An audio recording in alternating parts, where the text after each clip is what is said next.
What's up, guys? How are you? Good, how are you?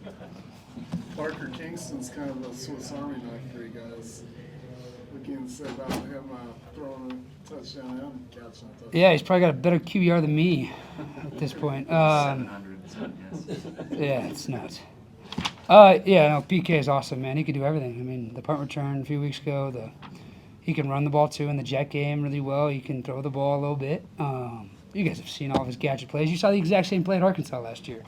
Yeah, he's a great player, man. He's a guy who didn't have a great few weeks of the season, frankly. Had a drop or two in our first home game, but the guy just kept his head down, kept working, and now he gets to reap those rewards, man. The touchdown catch today, that was awesome. I didn't have a doubt he's going to make that play. When I saw the matchup, when I made my read, I was looking my chops, so I was happy for him to make that play. What do you think adding LJ to the offense again gives a different element to your offense? It's funny you guys ask these questions because you ask about like Shone Moa and how he's so awesome, and then you ask about LJ how he's so awesome. And it's like they're all awesome. Like they all do so many great things, and like I could name every running back in the room, and they could go out here and do some amazing things. LJ is a tremendously good player. That guy is awesome. I know we have so much confidence in him. He made a couple great runs late in that game when we wanted to steal the game, and he did a great job of that.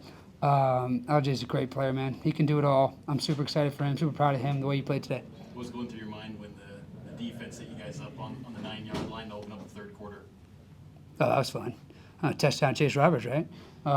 Chase made a great play. The ball got tipped to the line of scrimmage. Chase made a good adjustment. But, man, our defense is doing it week in and week out. It is so awesome. Yeah, I mean, it was like deja vu from the K-State game, right? I mean, the 2 turnovers right away, back-to-back to start the half.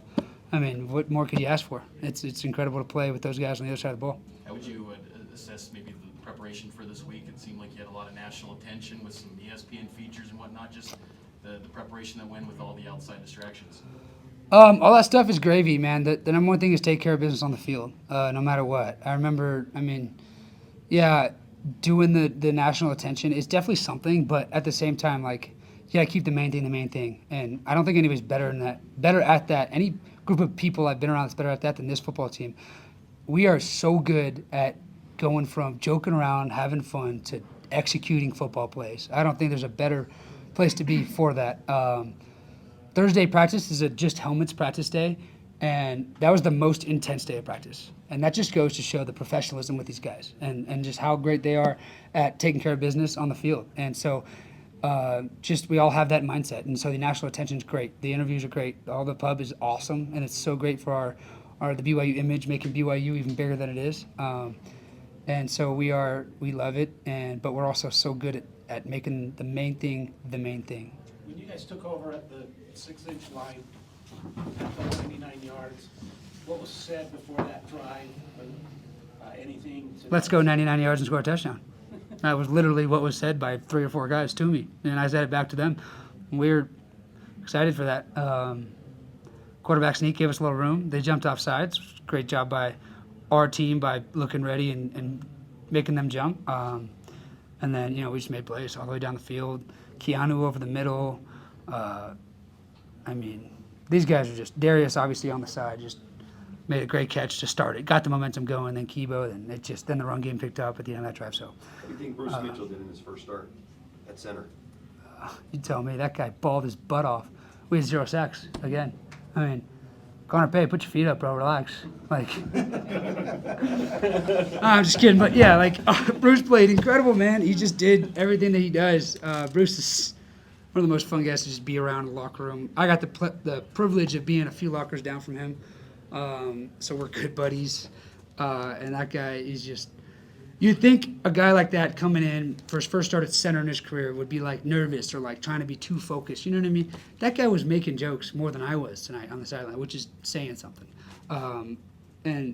Just goes to show that guy is so comfortable, so confident in himself. That speaks to Coach Woods and his preparation of all of his guys.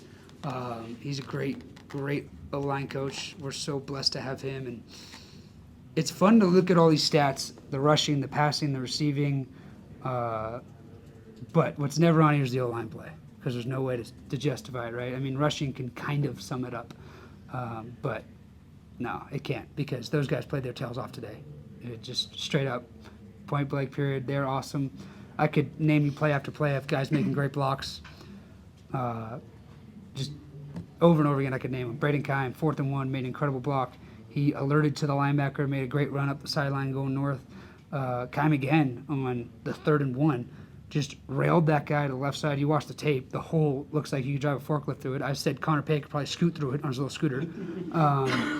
Just the guys are making plays left to right. It is so fun. Waylon Love, when we go heavy on the goal line, he was in the backfield, made that great crush block. That DN wanted nothing to do with him and made it easy for LJ to get in the end zone. So guys are making plays left and right. I can keep going on. Big Tree made a great block on a play and allowed me to scramble and make a great throw to Chase for a big play. These guys are making plays left and right. Austin Lewis, I mean, these guys are awesome. Take us back, the chemistry of off-season till now, whereas you guys are driving up the field, back-to-back plays for 80-plus yards for touchdowns.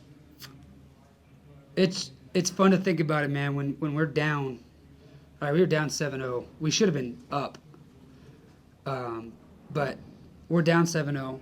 But man, we didn't flinch. The guys, we were running these stadiums in the summer. We were looking out at the field like, I can't wait to go show it on the field. So it's easy to remember the hard days of summer. It's easy to remember, like, my training did this for me. And so when things get tough, man, these guys fall back on their training and play really good. I could just keep naming them, bro. I'd bore you guys with the amount of things I could name for this offense to do. Like, all these guys are stepping up in so many ways that doesn't show up right here on the stat sheet. And it's the reason why we win 41-19 against a really good Arizona team. The season's far from being over, but 6-0, is this validation for you, just everything that is coming? No. We're only 14 in the country. We're better than that. We got a really good football club here. I'm really excited for what we're going to do the rest of the season. 6-0 is awesome. It's awesome to be able to say that we got bowl eligible. Great, but man, we just want to get better and better and better every week. And these guys have, like I said, they have the right mindset for it. So I'm excited to see what we do as the season goes on. Jake, to follow up on that, I mean, this place has been around for 100 years, this program. Not many quarterbacks have got off to 6-0 starts. I mean, just the quarterbacks that have done it are some of the best. I mean, what do you feel like that means to you, to be kind of in that realm of QBs here? I'm just blessed to be where I'm at, to do what I do. I got to talk to Steve Young before the game. He came up to me on the sideline.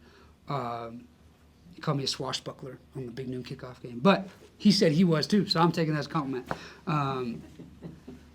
Man, it's just incredible. I get to walk around and talk to Robbie Bosco every day. I get to talk to all these great guys, all these great quarterbacks, the great just players around the building like Tom Homo and Chad Lewis, all these legends I get to be around. And they do nothing but want to build us up. And if it wasn't for them, we wouldn't be where we're at. And so I'm grateful for everybody who's come before me. I'm more grateful for the guys in the locker room with me doing this because we love to give quarterbacks credit. We love to give quarterbacks the credit for the records, but it's not that, man. I mean, I was 0-4 last year. That means I was the worst quarterback in the country last year, and all of a sudden we're 6-0, and I'm the greatest. Like, nah, that's not it. It's the guys around me playing really well that's making it what it is. And so grateful for them, grateful for everybody who came before me, and excited to keep this going. Are the celebrations in the locker room still as animated and funny now that you guys are stacking them up week after week? Yeah. Guys got to start coming up with new dance moves, but that's a good problem to have. Darius should have 3 touchdowns. I want to see what his next touchdown dance is every week. Usher against Baylor. Who knows what. I got to stop taking pictures of him because apparently that might be a penalty next time, but I should probably stop doing that. So if you got any ideas for celebrations for me, I'll take them. But yeah, the guys are having a lot of fun, and we're having good problems. All right. Thanks, Thanks, Jake. guys.